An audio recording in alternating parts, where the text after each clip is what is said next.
Hello, welcome to Mydan Computer Training Channel. We appreciate that you join us. Today we are going to talk about computer bulleting. To bullet in computer, we're not talking about using bullets for gun. No.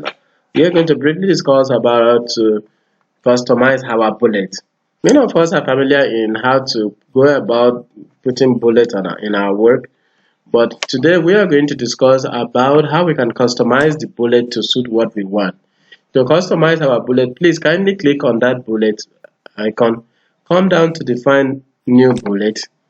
You could use symbols, you could use fonts, but in this case, I'm going to use pictures. Well, I could choose my picture by clicking on the pictures. Coming down to the bottom, I choose import. When I click on import, it will allow me access to my own pictures on my system. I could choose whatever I want to. Let's say, for example, I want you to subscribe. So I will choose subscribe.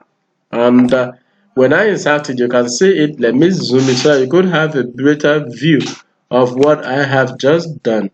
So you can actually zoom in and how to see this. Alright, you can see now my subscribe has become the bullet. So with this simple step, you can actually customize your bullet. Thanks so much. Subscribe, like, leave.